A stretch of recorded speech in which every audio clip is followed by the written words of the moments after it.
Dell at Dallas International, and I got some exciting news for those who are tired of the same ho-hum sales training, or should I say brainwashing. After 45 years of proven sales results, I'm proud to announce our brand new selling card game that is anything but ho-hum. In learning this game, you're going to learn some of the secrets of Socrates, and one thing you need to understand, because of this strategy, people are going to like you. Why is that important to you? Because 80% of all buyers will buy from those whom they like and trust.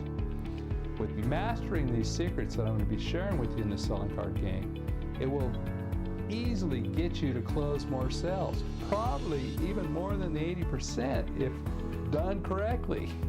Tell me, are you interested in making more money? If so, keep viewing. Before we get into episode 2, however, of the selling card game, let's do a brief recap of episode 1. First, we spoke about the laws of selling, which would have been out of chapter 1 of the selling card game, which is the laws of selling. Selling law number 1, get and use the other player buyer's name and use it exactly how they give it to you. They say Bob, don't call him Rob or Bobby or Robert. They say Bob, say their name exactly how they give it to you.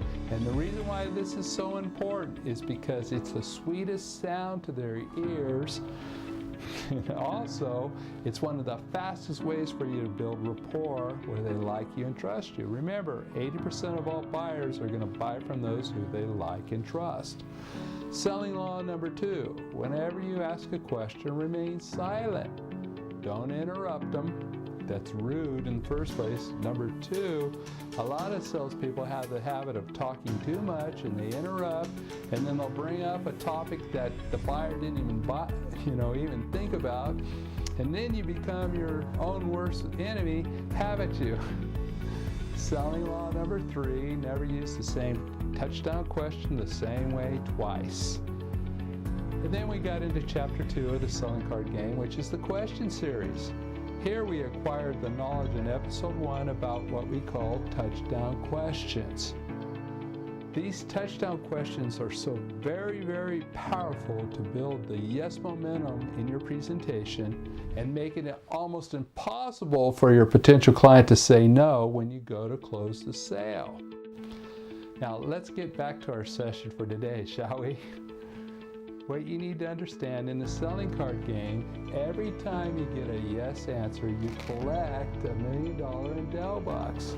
For example, it would be nice to learn how to make more sales, wouldn't it?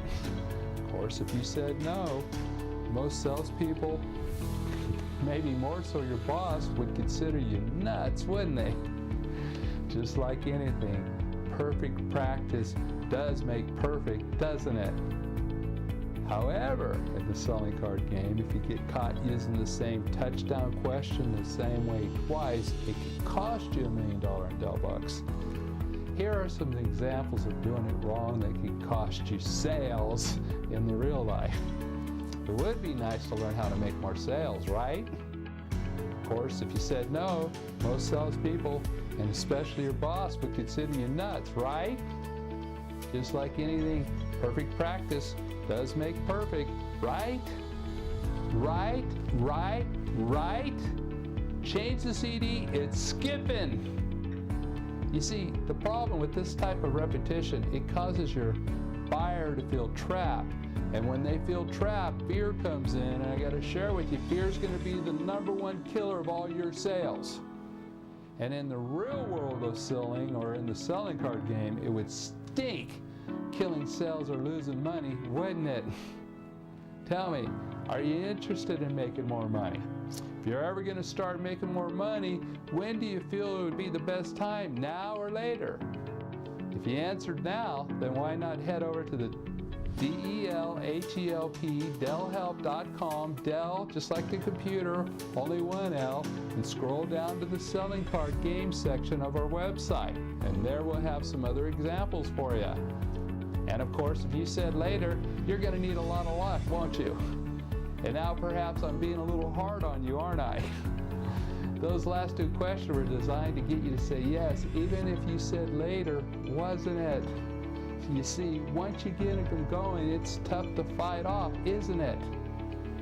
Even with resistance, the selling card game will show you how to overcome that resistance, won't it? Well, in our next episode, we will continue on our selling card game question series.